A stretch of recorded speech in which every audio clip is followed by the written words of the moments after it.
Hello, my friends, and welcome to this episode of Berry Aftercare, the podcast which I am calling You Either Got It or You Don't. And the good news is, if you don't, you can get it. What are we talking about? We're talking about positive emotional health, positive mental health. And this episode is especially important for any of you listeners who, see if you qualify here, are preoccupied with the scale. Or any of those of you who allow the scale to determine your mood. Yes, a lot of people do that, and in a very big way. And this episode is for you if you are being overly focused or, dare I say, obsessed with two of my least favorite words, and those are goal weight. Also, if you struggle with emotional eating and just can't seem to overcome that, or if you are a person who has said before surgery or before significant weight loss, things like this: I want to lose weight to improve my health. And you have. You've lost weight. Your health is greatly improved. But you remain living in the diet mentality, meaning you are focused on grams and that darn scale and every single diet and what should I do next and what is the next best thing. Then this one is for you. Or if you've said things like you wanted to lose weight so that you could increase your odds of living longer, and you have lost weight, and that does increase your odds of living longer, and yet the number on that scale leaves you very, very unhappy. What about if you said you wanted to be able to do more things you enjoy with the people you love? And you can because you've lost weight, but you are mired in that diet mentality. That's what we're talking about, the ongoing struggles following weight loss as they relate to emotional and mental health. Now, there's always good news in these podcasts, and we can all, every single one of us, continue to make positive changes in our life. So this isn't like, ooh, shame on you, or you are bad. You have poor mental health or poor emotional health. No. That's not what this is about. This is an opportunity, as are all of these podcast episodes, to learn something that can help you, not only as it relates to your life as a post-op or someone who's lost a significant amount of weight in whatever way, but we want you to live an entirely healthy, best you life. So let me be clear here. We all struggle with some emotional health issues. We all struggle with some mental health issues. That doesn't mean, I'm not saying you have a mental health condition. Those are different things. When we're going to talk about those, we're just talking about mental and emotional health. So I want to share with you a little bit more about why I'm talking about this. Because major changes and significant weight loss, as you know, is a major change. Sorry, I got lipstick all bunched up here in the corners of my mouth here. All right, major changes in life, like significant weight loss, result in other changes in life. If you're to the point that you have already lost a considerable amount of weight, then you know that this is true. If you're just heading into the weight loss journey, you will find out, and I would advise you to talk to some people who are well on their way and have lost significant weight already, because a lot of changes are coming your way. Some you may be prepared for, some you may not be. And this happens when other major changes in life occur. For example, if you've ever moved in with a significant other, or if you've gotten married, the living situation changes. Friendships change in relation to your coupleship. Compromises need to be made. So there's changes in what you will do and what you won't do. Changes happen with major change. What about the time in life when you leave high school or you leave college and you get into the working world? That's a major change. And think about the changes that come with that. There's some financial changes, hopefully in the positive direction. And there are changes in your routine. Maybe, you sometimes went to class, sometimes you didn't, but now you got to be at work. So this can be a very difficult adjustment. Or when a person has a child, or when, big changes. So weight loss, significant weight loss is a big change. And for those of you who are down the road a little bit, you have gotten to the point where relationships change. Maybe you and your significant other have had some issues in relation to one losing weight, maybe the other one not. Maybe the other one didn't need to, but there are changes in the relationship, maybe with your children, your friends, your peer group. There are changes in your self-esteem. Usually when people lose significant amount of weight, their self-esteem improves a little bit. Your confidence increases, maybe permanently, maybe temporarily. Just depends on where it was beforehand. Body image changes. So there's a lot of changes that go along with significant weight loss. And people are really surprised sometimes by the surge of emotions that they might experience after significant weight loss or after weight loss surgery itself. And you don't hear a lot about this ahead of time. But if you've experienced like buyer's remorse, like, what have I done? You hear people say, this is the best thing I've ever done. Oh my gosh, I wish I'd have done it 20 years ago. And then every once in a while, I'll get a call and somebody will be saying, I wish I had never done this. What have I done? I feel depressed. I'm anxious all the time. I feel so uncertain. There's so many fears that are kicking up. That is not all that uncommon. I don't think people talk about it as much as they talk about all the great things that are happening for them as they're losing weight. But it's almost like for some people, we've heard a lot about postpartum depression. That's common. People are aware of that. There are a lot of people making great strides to help women who suffer from this because it is a suffer. I went through it, never experienced anything like that in my life. But for some people after a weight loss surgery, they experience this same kind of post-surgical depression. It's like when you maybe have planned a huge party. Maybe it's a wedding reception. Maybe it's a wedding. And then you feel this huge letdown. Or you are so excited about graduating or getting this promotion or getting a job. And then there's this big letdown. It's like you put all this energy and enthusiasm and excitement and you have these expectations. It's like, oh my gosh. But afterwards, you're just like empty. Lost, confused, scared, depressed, anxious, worried. Not uncommon. So for some people, that is the experience. And there's a lot of research, regardless of whether you experience that period of post-surgery or post-weight loss letdown. You may be ecstatic. Either way, what research has made very, very clear, and trust me, I've done plenty of research on the research because this is the area of my passion. The area of my passion is helping people to get a good, solid aftercare program. Not only in the area of nutrition, which I cannot provide because I am not a dietitian, but I know a lot of good ones. And I work very closely with Dr. Susan Mitchell, who has Bariatric Surgery Success Podcast. She's wonderful. I recommend her. And there are many others as well who are out there who have been on this podcast. And you can go back in the different episodes in the show notes and find their names, their contact information. But there's a lot of information available nutritionally, and there needs to be more. Patients want more nutritional information. They want access to bariatric dietitians after the surgery. Research is also clear that patients want and have a need for ongoing psychological care after surgery. Most bariatric centers do employ bariatric dietitians.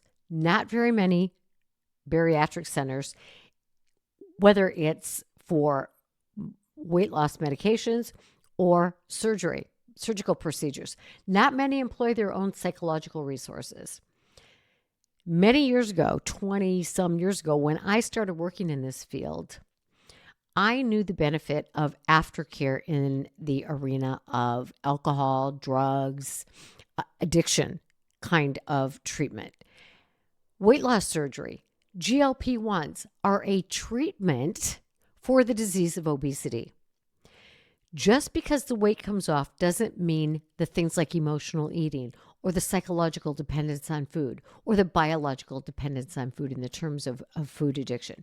Doesn't mean those things have necessarily changed. That depends on where you came in, whether or not you had issues coming in. Here's what I always tell people.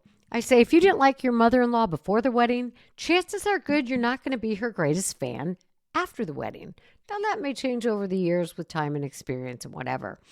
But the point is, if you liked chocolate before you lost weight, you're probably going to like chocolate at some point after you lose weight. If you had a very high self-esteem coming in to your weight loss process, you'll probably have very high self-esteem on the other side of the weight loss. If you had very negative self-talk related to either childhood trauma or, just being ostracized and being made fun of, being bullied, and now your self-talk is really bad, just because you had weight loss surgery or you lost a significant amount of weight on medications doesn't mean that is going to change, my friends. And that is going to trip you up in the long run. So today, we're going to talk about emotional health. We're going to talk about mental health. And in general, really, how much time or thought do you give to your mental health or your emotional health? Well, a lot of people don't even know what those terms mean, right? Do you have good emotional health? Do you have bad? What does it even mean? A lot of people don't even consider this, or whether their emotional or mental health has anything to do with the quality of your relationships, maybe the kind of work you do, what you do for recreation, the kinds of friends you hang out with, your weight. People don't associate these things, but let me tell you, there is a correlation, there is a connection. And we've talked in the past about depression and anxiety and formal mental health diagnoses. That's not what we're talking about here. What we're talking about is when a person is in pain, any kind of pain. When you've gone through maybe a rough patch in your life, we talk a lot about seasons of life. If you've gone through a difficult season of life, maybe when you've lost someone, or you made a big life transition, or you joined the military and you moved away and you're away from all your family and friends, whatever it happens to be, if you've gone through any kind of, maybe it was an actual mental health condition, depression, whatever, you're in pain. And pain, whether it's emotional or whether it's psychological, results in inward focus. When we are in pain, any kind of pain, we become inwardly focused. And that may be when we start to think about our mental health, or we start to think about our emotional health. If we don't have anything going on that we're, that's got our undies in a wad, we're probably not thinking about that at all. We often talk about, like I said, mental health conditions, which are diagnoses that you can get from a physician, a psychiatrist, a psychologist, and it includes things like major depressive disorder, obsessive compulsive disorder, binge eating disorder, anorexia, bipolar disorder, general anxiety disorder. Those are diseases that have criteria associated with them. But when we talk about mental and emotional health, we are not talking about a diagnosable condition. It's more related to our overall well-being. So when you think about your emotional health, you think about your mental health, it's kind of the same thing. We're not going to get real picky, but it's about, how do I feel overall? How's my wellness overall? That includes things like how we deal with stress. In fact, that's a huge thing that affects our mental wellness or our emotional wellness. Do you have the ability to get through difficult times in life with, you might have some bumps along the way, but you can sail through it, you get through it, you have people you can count on, you can have people you can talk through it with. But our overall sense of, I'm doing okay. I can handle, stuff that life throws my way. And this ability to change and to cope in times of stress, That has a lot to do with our overall well-being. And it's one of the key features that we look at in the mental health world when we talk about emotional health, emotional wellness, mental wellness. So, because this podcast is specifically about weight loss and the aftermath and the things that are associated with weight loss, a lot of you have experienced expectations about what life will be like when you lose this weight. And let me tell you, in the many years I've worked in this field, I've never really encountered anybody who said, you know what? I really thought when I lost weight, I would be miserable, like more unhappy than I had ever been. Like, oh, I can't believe how awful this whole weight loss thing is. No, usually on the way into a weight loss process, people's expectations are, I can't wait. It's going to feel so good. I'm going to be able to move. I'm going to be able to do these things. I'm going to be able to be, I'm not going to think about food all the time. I'm going to be, doing things I haven't been able to do before. I'm going to be able to keep up with my family and not slow them all down when we go to Disney World. And I'm going to be able to go on the rides at Disney World. And I'm going to be able to play sports like I used to. And that's the expectations most people go in with, right? And that is wonderful. And a lot of those things do come to true fruition. And that thrills me. And that's why I do what I do. I love seeing people recapture the kind of experiences and the joy and the happiness and the fulfillment that comes with meeting and achieving goals and following through with the things you enjoy doing in life. Then hopefully people will get on with living.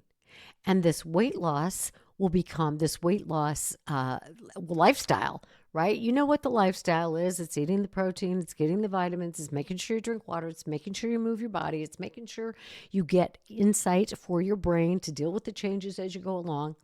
But here's the expectation that worries me. And this is the expectation that messes with people's wellness, their mental and emotional wellness. Sometimes people expect weight loss to be the be-all and end-all to happiness. And so they may not experience an immediate plunge after perhaps having a surgery where their bodily, system is like in shock a little bit and going, what just happened and why did I do this? And oh my God, I miss food and I'm afraid that I'll never be able to have a bite of whatever again in my life. And oh, what have I done? I'm talking about further on down the road. Because for most people, whether it's a surgical weight loss or a weight loss that is assisted by medication, as people get closer to a healthier weight, and I am not going to use those two words I dislike so much, which are goal weight, because that is an arbitrary, horrible thing we're not going to talk about in today's episode. But as people get healthier, as they lose the weight, as they're able to do those things they said they wanted to prior to surgery, believe it or not, and you probably do because you may have experienced this, a lot of people are dismayed to find that it didn't change everything in their life the way they hoped it would. Now, there are major changes for sure. But if there was an expectation of, I will be happy when, we do this in lots of arenas in our life. I'll be happy when I get the degree. I'll be happy when I get the partner. I'll be happy when I have a kid. I'll be happy when I get the promotion. I'll be happy when I, whatever. I'll be happy when I lose weight. Happiness is not a byproduct of any of those things. Happiness is an inside job, which you know. The last episode was about learning to love yourself. Can't love yourself until anybody else till you love yourself, blah, blah, blah. The thing is, this major change of weight loss and the associated changes that go with it sometimes result in confusion. Why are my friends being so mean to me? Why is my partner, who said they were so supportive of me, actually not supporting me? Why are the people who are in my family who always, gave me a hard time about my weight acting like they don't even notice that I lose weight. That really hurts. Or some people are really discouraged by the body image, by the shape of their body after they lose weight. They were like, this isn't what I expected. I don't like all of this extra skin. And when we go through stressful times like these, is when the level of our emotional and mental wellness exposes itself. Now, it doesn't mean that these changes are supposed to be easy to get through no matter what, but the level to which you are upset by or your world is affected by these things can kind of give some,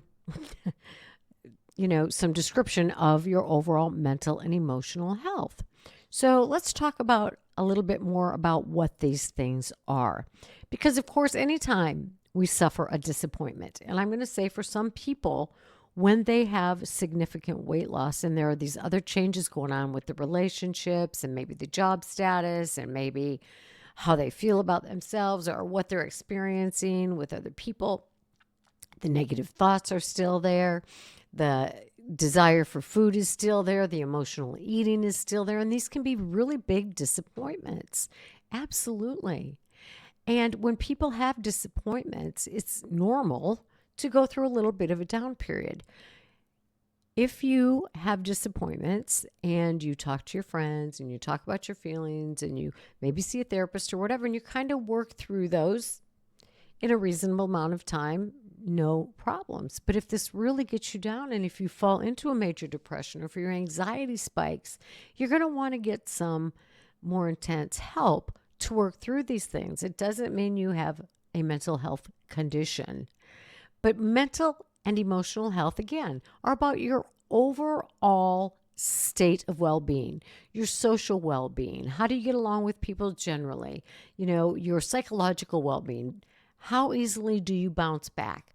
If you're struggling with emotional eating, that does say something about your emotional wellness, right? Because emotional eating is a sign that your emotional wellness is kind of tied up with the relief from food. That's not the healthiest place to be. Doesn't put you at the bottom of the barrel, but most of us, like I said at the beginning, we all have some mental wellness deficits. We all have some emotional wellness deficits. So the relationship with food might be an emotional wellness deficit for you, but you're great in a lot of other areas. So again, it's not an all or nothing thing.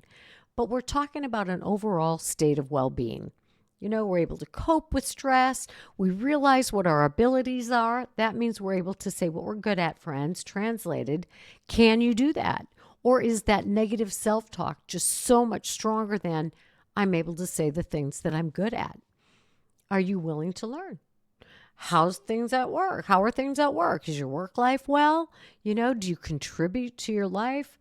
At times, are there ways you give back to other people, or is your emotional or physical pain so great that you are inwardly focused? Remember, when we're in pain, whether it's emotional, physical pain, we are very self-focused. I'm not saying that in a bad way, like, oh, you're all self-centered. That's not what I'm saying. I'm saying when we're in pain, if you got a broken arm, you're focused on your arm. It's in pain. If your heart or emotions are hurting, you're focused on your emotional unwellness at that moment. It's not a permanent state of being, but if your emotional wellness is suffering, then we need to treat that. So again, I've had some disappointments. There was one year that my expectations were a little out of line here. And as you have probably heard many a time in life, our expectations are in direct relation to our disappointment. Think about that. That could be a whole nother episode. Our expectations are in direct relation to our disappointment. So if your expectations about losing weight are that I'm going to be happy, and then you're not like totally ecstatic all the time every day, or you didn't meet your partner like you thought you would within 5 minutes, or you didn't, whatever it was you were thinking was going to happen, then you're likely to be disappointed. Well, this disappointment for me was Uh, oh gosh. I the Susan G. Komen Foundation, which went through some real bad rap. Their reputation was tarnished some years ago. But this was a long time ago. And my daughters and I, when they were in college, we did the 60-mile walk. And it was a great experience. My mother was a breast cancer survivor. And it was a cause near and dear to my heart. I have two sisters who have had double mastectomies because they have had all kinds of problems with lumps and cysts. And there are 5 girls in my family. So this is a cause that's near and dear to my heart. And so we did the Susan G. Komen 60-mile walk in Atlanta. And it was the most well-organized event. It was 3 days. They set up your tent, they bring your belongings for you, and they set them all up at the next day's stop. And they have this great big spread at night with food and music and dancing. And they have these big trucks that come in with, shower trucks. And I was like, dang, this is one well-oiled machine. And I was so impressed with it. And I found out that they were taking applications for like the mistress of ceremonies for the next year. And I thought, that is something I would really love to do and I would be really good at. Patting myself on the back. We got to know what our strengths are. So I applied, and you had to send in a video and you had to have some, recommendations. And so that all went great and fine and dandy. And they actually, they called me for an interview and they called my references. And I was like, dang, I got a shot at this. And I was like, somehow in my mind, I thought that I'm going to get this thing. And I didn't. And I was like so disappointed. My expectations were very, very high. And here's the thing about that disappointment. And it was big. Man, I dipped low. But it didn't last long. Because by that time in my life, I had learned if it's not for me, it's not for me, and I'm not going to get it. So sure, I had some disappointment. But it didn't take me long with some processing with my husband and talking about how I was feeling and talking about how I would really have liked it. There was a time in my life, years earlier, that would have done me in. My self-esteem would have been so shot because it was so not strong going in. That was years and years and years ago. So we can improve our overall self-worth. If we have time later, I'll tell you another story about some personal growth. And it seems very, very silly, but it was not in my heart. I was in emotional pain because at that time in my life, my emotional wellness was not very strong. So this is an opportunity for you to kind of gauge your emotional wellness and see in what areas of your life could you boost your emotional wellness and what does that entail? How do I become more emotionally well, more mentally well? But first of all, you got to know if you're not, right? So if you're unable to cope well with stress, that may be a problem. And all those questions I asked at the beginning, like, are you totally obsessed with the scale? And are you totally obsessed with a goal weight and the diet mentality? Even though you've reached a lot of the goals you said you wanted to do, that is, my friends, an indication that your emotional wellness could probably use a boost, which is not saying anything bad about you, just makes you human. And the best humans, well, that's a judgment, but a good sign of mental and emotional wellness is recognizing and wanting to improve ourselves. And that's what Bariatric Aftercare is about, helping us to improve ourselves in all areas of life because we want to be able to cope well with stresses and disappointments. We want to be able to recognize our strengths. We want to be able to learn well and not be totally, we don't want to be wounded by every little thing that could hurt our feelings. And if you're a person who is so wounded by any kind of criticism or, constructive feedback, that's a sign that our mental wellness or emotional wellness is not where it could be. So let's work on this together. And I'm very happy to share with you examples of how my emotional health was in the toilet in the past and how it has improved over time.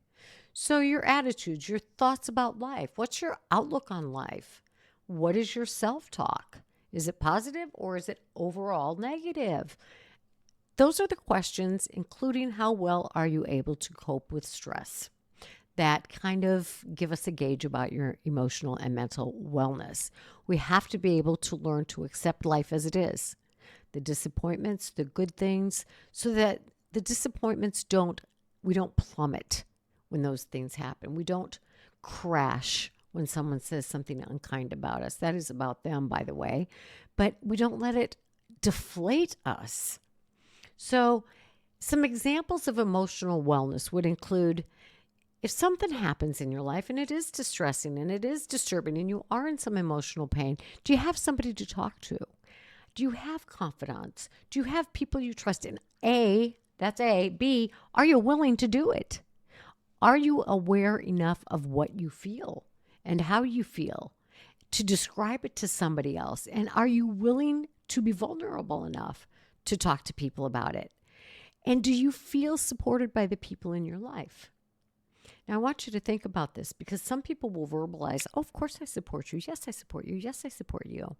But their actions are not really that supportive. So your friends may say, oh, yeah, we support you in your journey and your weight loss. It's great. It's wonderful. But all they ever want to do is go out for, unhealthy food. That's, they're not willing to go for a walk with you or willing to, just sit and watch a movie with you without having all the treats. So do you feel supported genuinely? Do you have those kinds of people in your life? Are you able to relax? Even if something's bothering you, can you say to yourself in this moment, all is really okay, right? And not just obsess about things that are a little bit distressing. Yes, be distressed, but go, it'll be okay. Because the truth is, friends, things work out one way or another. Not always the way we want them to. And at most moments in our lives, things are okay. There are those catastrophic moments when things are not okay. But 99% of the time, everything's really pretty much okay, right? So emotional mental wellness is the ability to successfully handle life stress and adapt to change and challenges. And this is an important part of your overall health. So we're including this as in part of bariatric care because the changes associated with weight loss, which is usually improved health and improved outlook and improved whatever, affects our overall wellness, affects our overall outlook, affects hopefully your self-talk. I don't know. All right. The better our emotional health, the more likely our physical health is to be. We've talked about this 1,000 times. You see it on Facebook and Instagram every day. Stress affects our health. Stress affects our physical health. It affects our emotional wellness. It affects our relationships with people. So we want to work on improving our wellness so we can get through things more quickly, more easily. So mental health obviously is closely linked to physical health. So we know that major stress, which don't we experience pretty much every day in our life because our culture is super stressful. And then we have this nasty, annoying habit of making things more stressful than they have to be. Oh, yes, we do. Don't pretend you don't, because I know you do, because we all do. I have to tell myself regularly, really? Do I need to make this such a big deal? Because I'm causing my own self-stress. Maybe it's by worrying about what somebody else might think or worrying that I hurt somebody's feelings, or it's okay to have those thoughts, but catch yourself and go, okay, I'll ask. And if they say no, I'm moving on. I am not stressing myself out about this. Chronic conditions, diabetes, obesity, heart disease, those kinds of things. Stressful, right? The presence of these conditions increase the risk of developing a mental health condition, which, like I said, are those diagnosable things for which we take medications. You see the psychiatrist, you see the therapist, right? All that stuff. Stress affects our physical and mental health. Our mental health affects our levels of stress. So the question I want you to ask yourself, how was your emotional wellness? How was your emotional wellness? That's the combination of wellness and health. Wellness. How was your emotional health before you lost weight? How was it before you got married? How was it before you went from school into the workplace? Because I want you to remember this emotional health includes the ability to deal with life stressors. Not that they're not going to affect you, but that they don't knock you over. So, somewhere along the line, if you have good mental wellness, because being able to cope is a huge part of that, you had somebody who taught you. We have to have somebody teach us these skills. And it's interesting because as part of Barry Aftercare, we're reading the Mel Robbins book, Let Them. And so I've been reading this in preparation. We're going to have a webinar about it. And I want to read you a few sentences from her book, which I say to people all the time in different ways. But I laughed when I read this because it's like, yes, this is another therapist saying this. And hopefully a lot of people who aren't therapists also see this in the world. But in her book, this is Mel writing. She says, emotional maturity isn't something you're born with or that just happens. It's a skill that takes time, practice, and a desire to learn. My therapist is right. Most people you meet still act like an 8-year-old child when they don't get what they want or when they feel uncomfortable emotions. I thought that was amazing. And this is what it means not to have healthy emotional or mental wellness. And most of us, my friends, don't. Yes, that includes you, because think about it. Think about after you lose weight and you say, I want that, whatever it is. And in the moment, I just don't care. I want what I wanted. And then I want you to picture a 6-year-old or a 3-year-old or that 8-year-old stomping their feet and having a fit because they want what they want when they want it. I bet you've done that a time or two. Listen, I've talked to a lot of people, and I've had some people tell me that their spouses are in really difficult situations because they'll tell their spouse, don't go and get me these things if I ask you to go get me these things. They're talking about food things. And then they ask the spouse to go get the thing. And the spouse says, no, you told me not to. And then they pitch a fit like, a fit. And then the spouse is like, oh my God, I don't want to be the brunt of your anger. So the spouse needs to learn to say, I'm not putting up with this crap and I'm not going to go get your thing. But some of the spouses haven't learned that yet. And so they go get the thing. And then the person is mad at the spouse because they went and got the thing. What a setup. So, and that is an example of not being emotionally well. So whenever we have tantrums, friends, we're acting like 8-year-olds and we're not demonstrating emotional or mental wellness. And we all do it. So it's not like, oh, you're the worst of the worst. But we can get better. I used to tell my students at the medical college, you need to GTFU, which is grow the F up. And that means we need to start acting a little bit more like adults. But here's the thing. First of all, I want to point out some of these things that in those few sentences from Mel Robbins. Understand that this is not something we're born with, right? We are not born with emotional wellness. We are taught it. But by virtue of the fact that most adults you meet act like 8-year-old children when they don't get what they want, that says most of us didn't learn it. We weren't taught it, which means that the adults in most of our lives didn't have it either.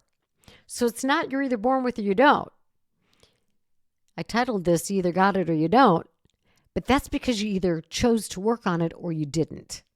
And that, my friends, is up to you. So like she says, like Mel Robbins, who's talking about her therapist, and Mel says, it's not something you're born with or just happens. It doesn't descend upon you from the clouds. It's a skill. So emotional wellness, or how do they refer to that sometimes? Emotional, when you behave well. Regulation, emotional regulation. We behave like adults. We don't lose our crap. It's a skill. We have to learn it. We have to practice it. We have to want to learn it. And that is my invitation to you in all of these episodes. Do you want to learn to have a better life in all areas of your life?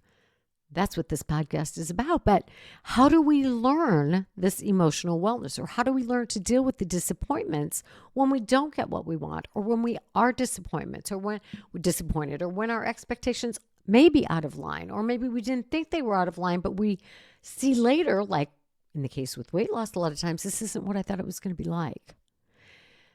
That's where our mental wellness comes in. If you haven't been taught it, you probably sink further than somebody who has those same kinds of disappointments after weight loss, but has had some experience in developing these skills of learning how to cope. Same with people who are big-time emotional eaters. If you're a big-time emotional eater, or you turn to alcohol, or you turn to shopping, or you turn to gambling, or whatever it is you turn to when you get super stressed, it's because you haven't learned the healthy skills for dealing with stress, because you weren't taught them. We have to learn them.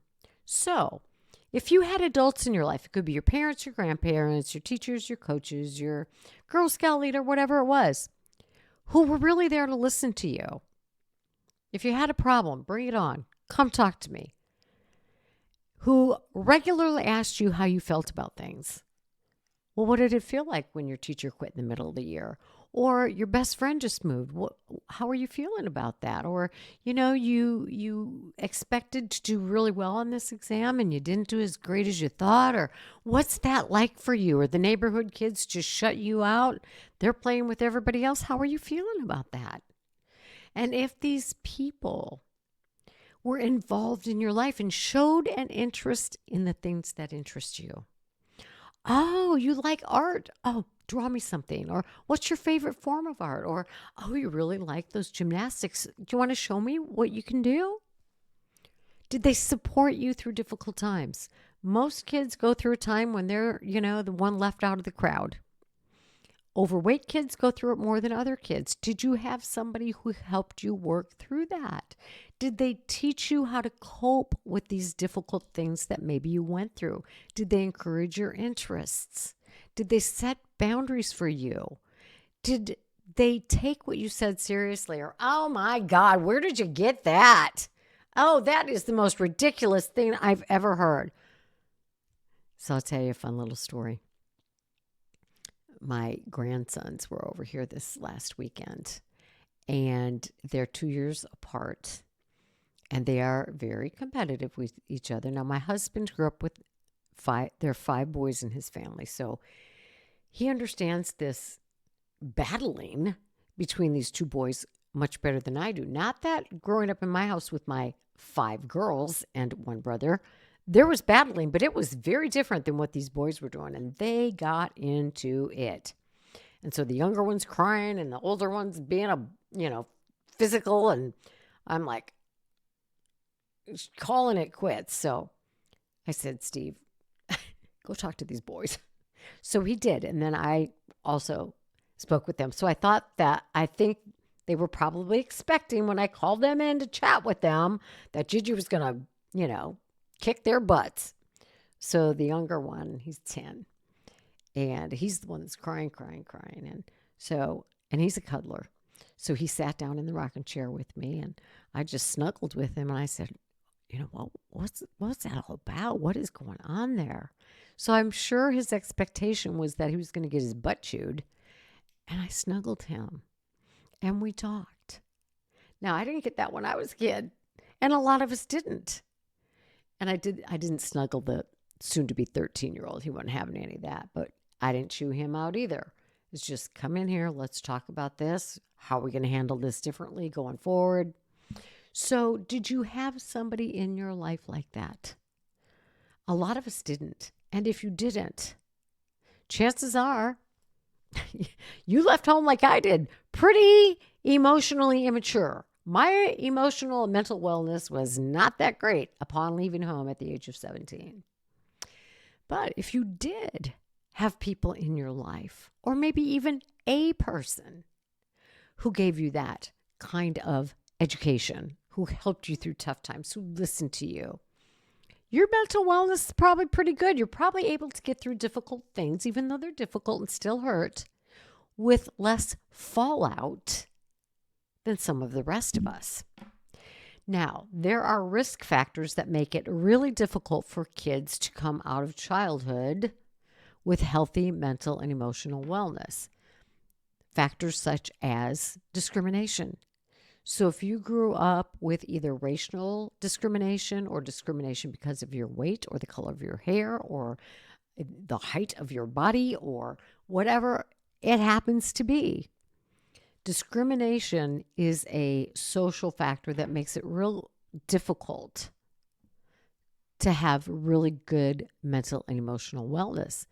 People who lack housing or healthcare or education, they're at a huge disadvantage when it comes to having access to places to find the skills, to be taught the skills necessary for wellness. Because when you're focused on where am I going to live, where am I going to get food, you're not real concerned with your emotional well-being. You're concerned with making it through another day.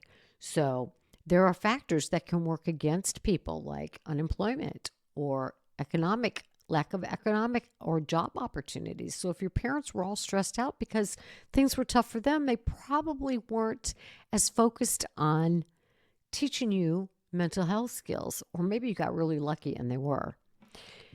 Adverse childhood experiences, which include things like either being abused or neglected or witnessing abuse or neglect, or parents divorcing, having a parent leave, any kind of traumatic childhood event is a setup for not having good emotional wellness as an adult. This doesn't mean you can't learn it. Remember, in Mel's book, she says you got to have a desire to learn. It's a skill you can learn and practice. We can all learn this. Or if you were socially isolated, a lot of kids who struggle with the disease of obesity are very socially isolated. Or maybe you were isolated for another reason. Not getting coping skills, obviously, is kind of a definition. Or if you grew up in a home where either you or somebody in your home had a chronic medical condition, like there's cancer or there's a traumatic brain injury or somebody's an alcoholic or there's diabetes. Those kinds of things don't make for an environment where a lot of these things are taught to kids. Then there's also protective factors. Protective factors are things that kind of set you up for better emotional wellness. And those things are having at least physical security. You have a home. You have a bed you sleep in every night. No one's pestering you physically or sexually. Your parents were working, or at least one of them was working, and you have access to education and medical treatment.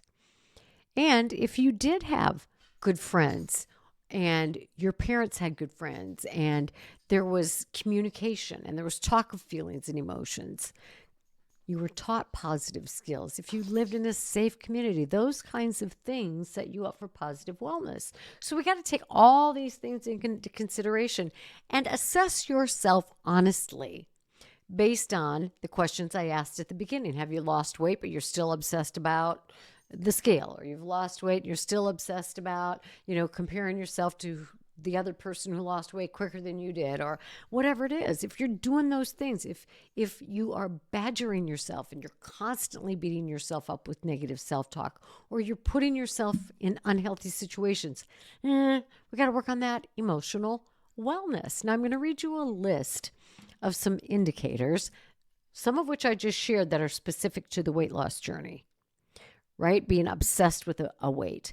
Determining your self-worth by what the scale says, focusing on the diet mentality instead of living your life, allowing yourself to enjoy the benefits you said you wanted after weight loss. Those are indicators of mental and emotional health that could use a little boost. But here are some other things, and I want you to think about these things in relation. Well, those things I just mentioned were also possibly part of your pre-weight loss life. But think of your pre and post-weight loss life. Are you mostly not happy? Mostly discontent? irritable, kind of a grumpy Gus, or a little bit on the moody side, at least on the inside. Other people may not know it, but you're just kind of a negative, pessimistic person. And it's not about your personality traits. It's just kind of like you just are, you just think the worst. You withdraw socially. You want to have friends, you want to have people in your life, but you kind of pull yourself back. You don't get out there and live. You don't have to have a lot of friends, but a couple maybe. Maybe you're not, just not interested in much of anything but sitting on the couch and watching TV or scrolling on your phone, or you're just not interested in doing much. It's kind of like, sounds like depression, but there's more to it. You just feel kind of agitated a lot. Maybe you don't have a lot of energy. Maybe you struggle, to take care of your health. Hello. So you have surgery, but yet you're not following through with the things you're, encouraged to do to maintain that weight, or you're not showering, or you're not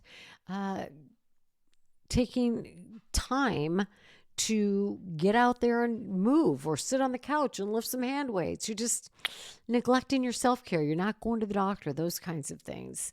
You're struggling at work. You just don't have much enthusiasm for it, or your relationships, friends and family are kind of like, ugh, you're kind of grumpy. You're that grumpy Gus, right? Or maybe you engage in self-harm, which I'm going to say excessive overeating of unhealthy food after you've lost a lot of weight is kind of self-sabotaging. It's a little bit of self-harm. Or if you're engaging in any kind of substance abuse or any kind of unhealthy addictive behaviors, it's a sign that you need to boost that mental wellness. And my guess is that there's a correlation between your pre-surgical or your pre-weight loss and your post-weight loss. It doesn't change that much.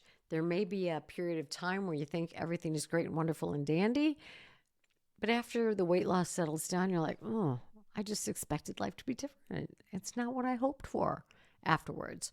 So it's just a sign that you need to, boost up a little bit, get some skills, learn some new tricks, practice working on that self-talk, and become a person that's more like this. I'm not saying patting myself like me. I do well at times and I don't do so well at times. I did way worse in the past. Do much better. So I'm not looking for perfection. I'm looking for progress. And I can tell you I've made progress. And I'm going to tell you about that in just a minute. I'll tell you a fun story. All right. So you want to become somebody who's able to say, you know what?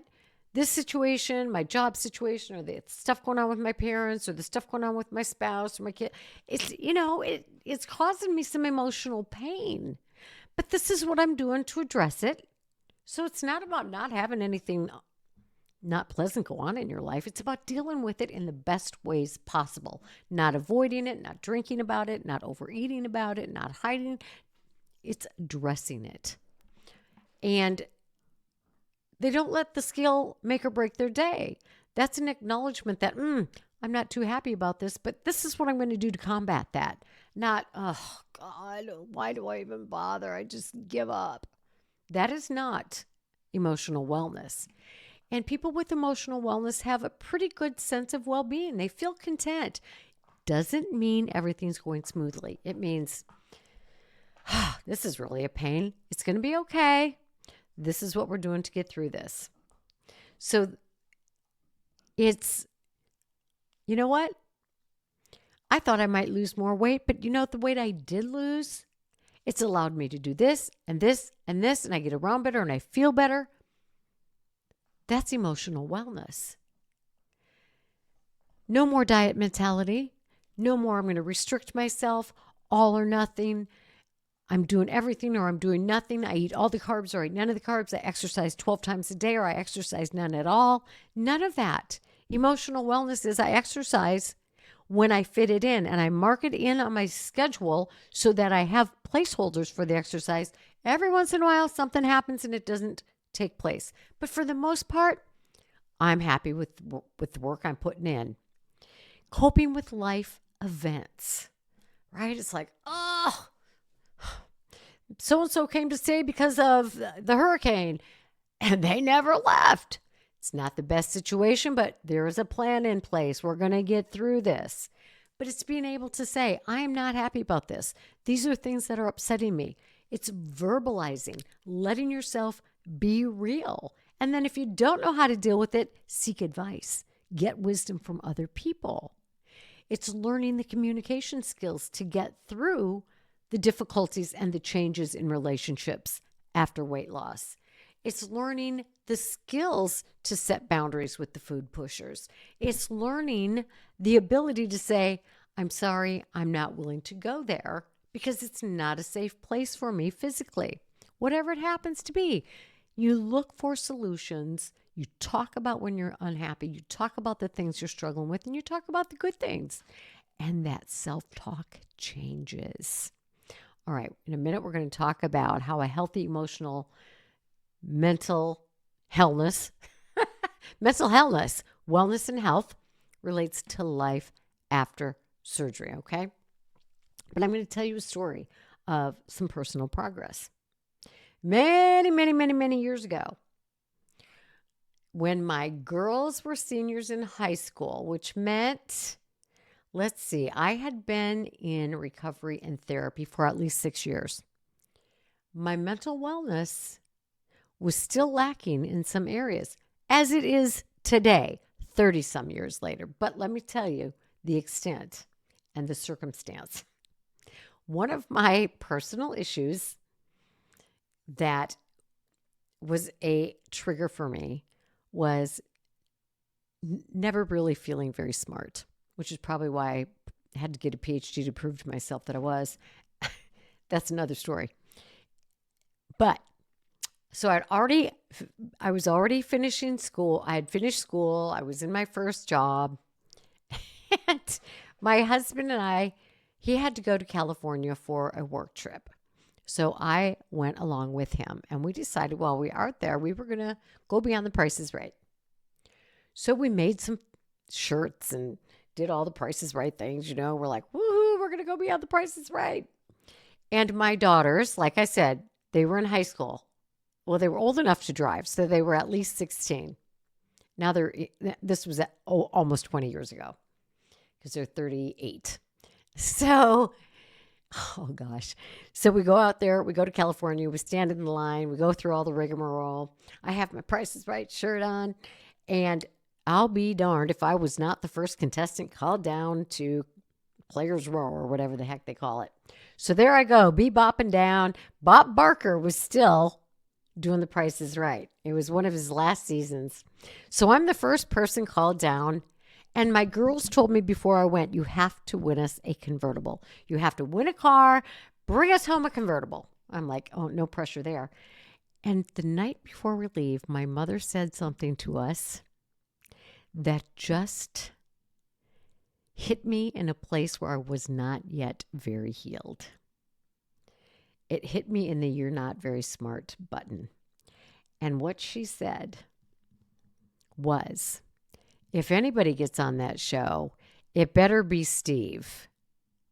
And she didn't say you're not smart enough to be on the show. She didn't say anything like that. That is what Connie heard. That is what Connie interpreted. That is what I took with me.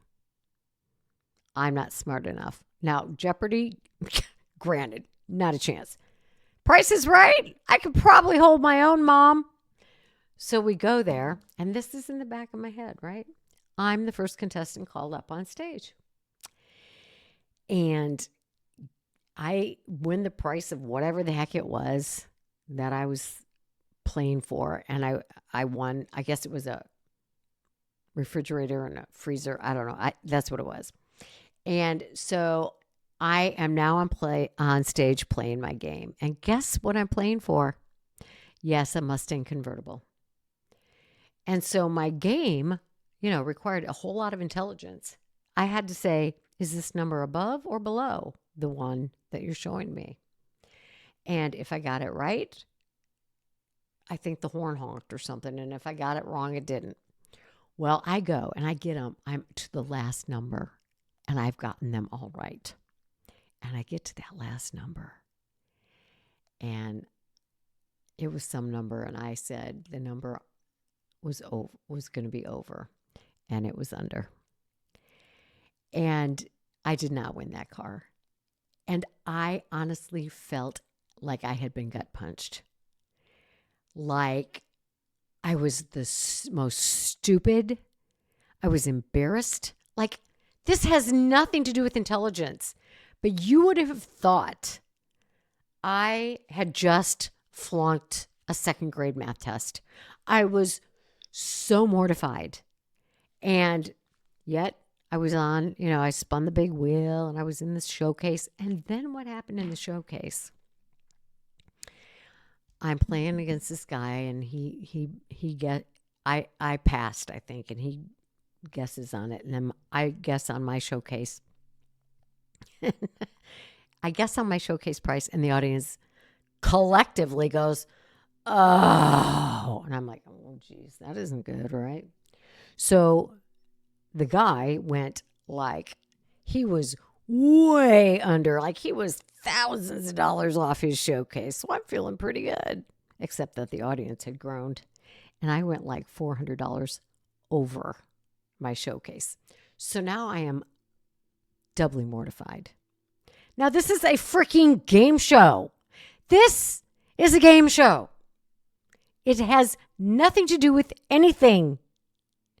But I took it so to heart. And when I tell you, it caused a shame reaction in me for years.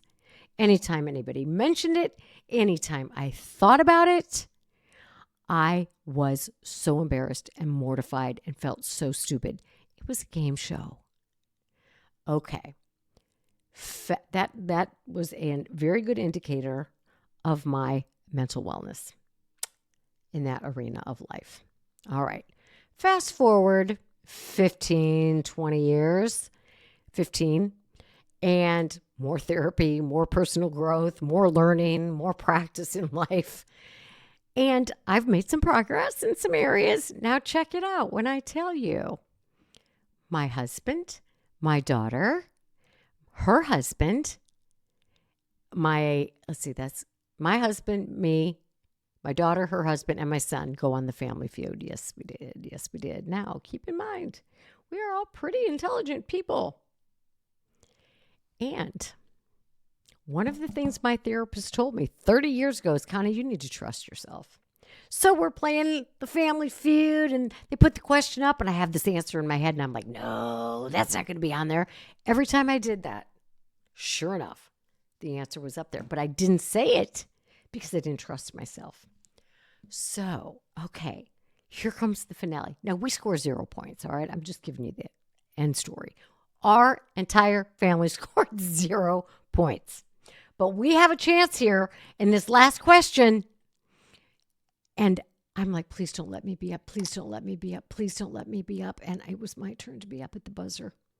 And my kids were just like, you have to buzz first. You have to buzz first. You have to buzz first. No matter what happens, you just have to buzz first. Oh, my God. We are there. And Steve Harvey says, name something you would be afraid to see if you were dumped in the ocean. And I buzzed because I'm like, you have to buzz first, Connie. And I buzzed first and I had no answer.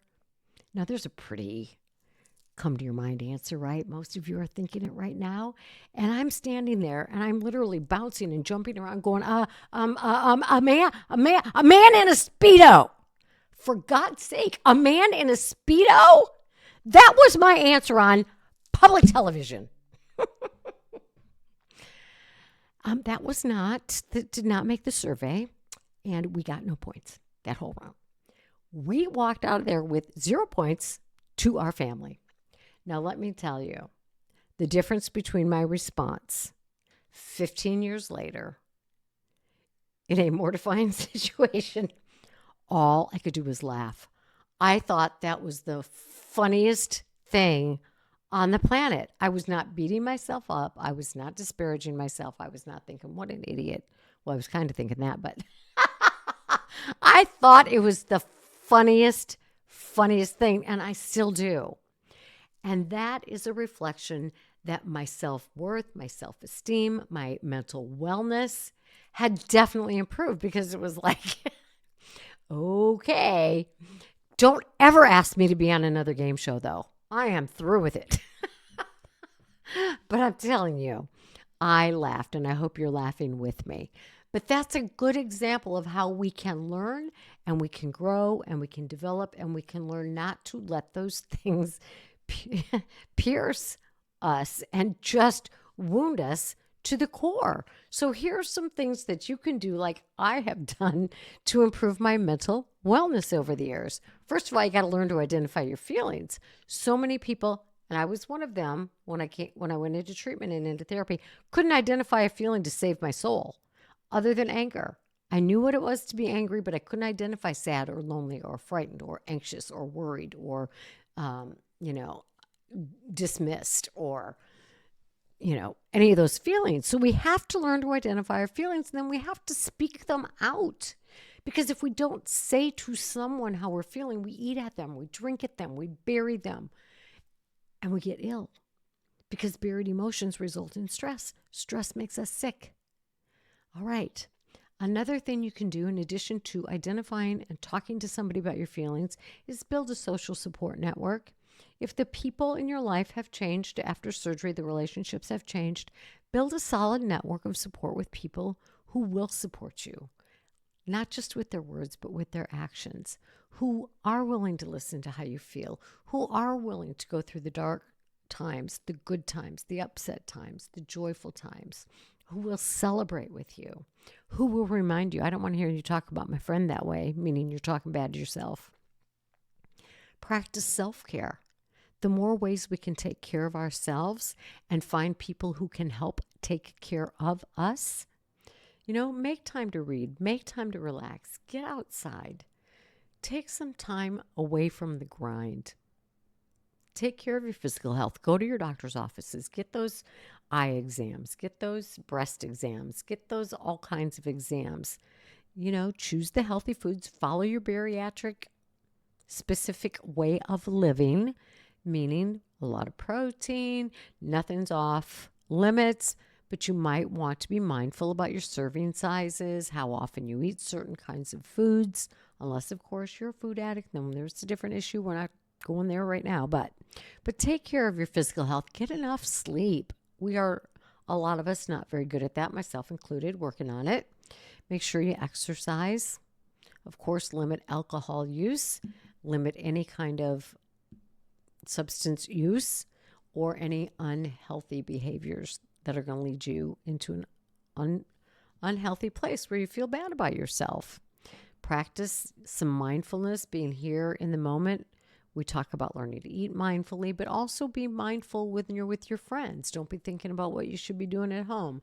When you're at work, be at work. When you're with your kids or your spouse or your friends, be with them. And then get the help you need.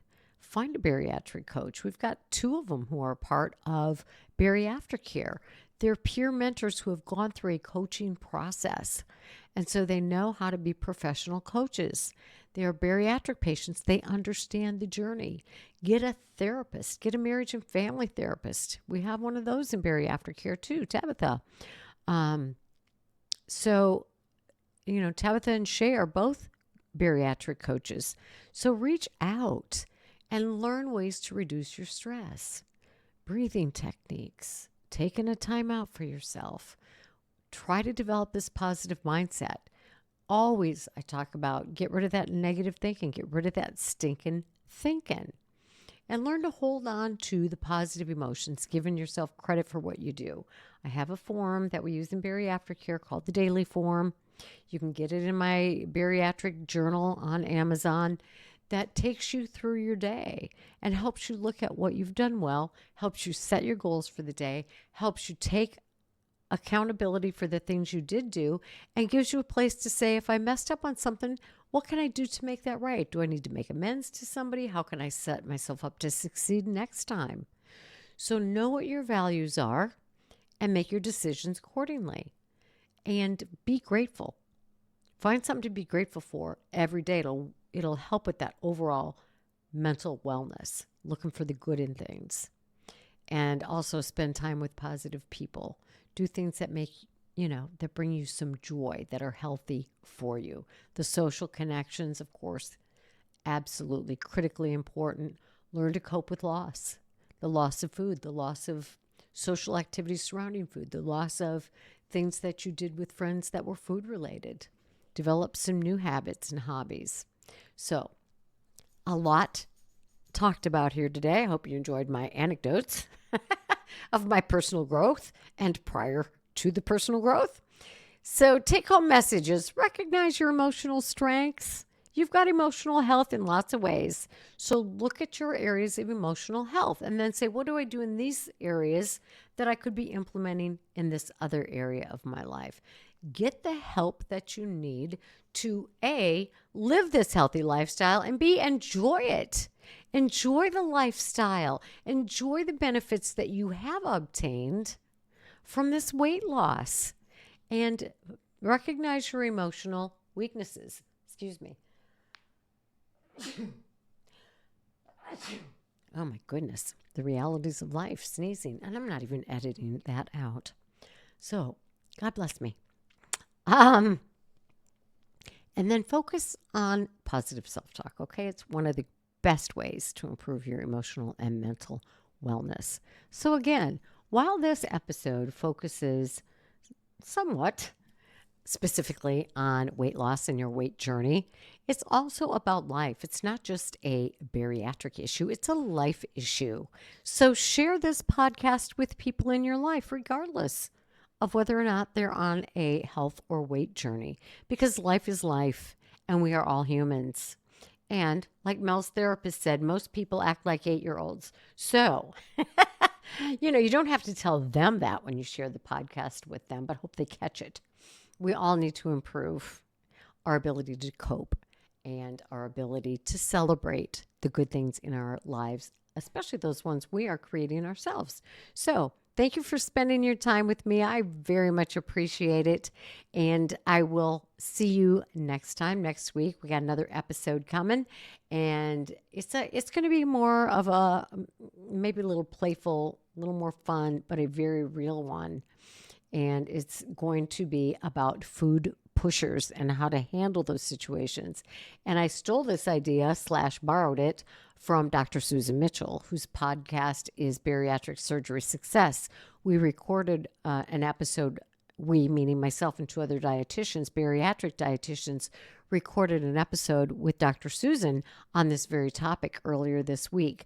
So it's such an important topic that I'm going to tackle it from a psychological perspective and give you some sample dialogues that maybe you can have with any food pushers you might have in your life. And we'll expand it to setting boundaries in other areas too. So thanks for joining me. Remember, it's your health. It's your life. It's your responsibility this day and every day. Thanks, my friends. See you next time. Bye.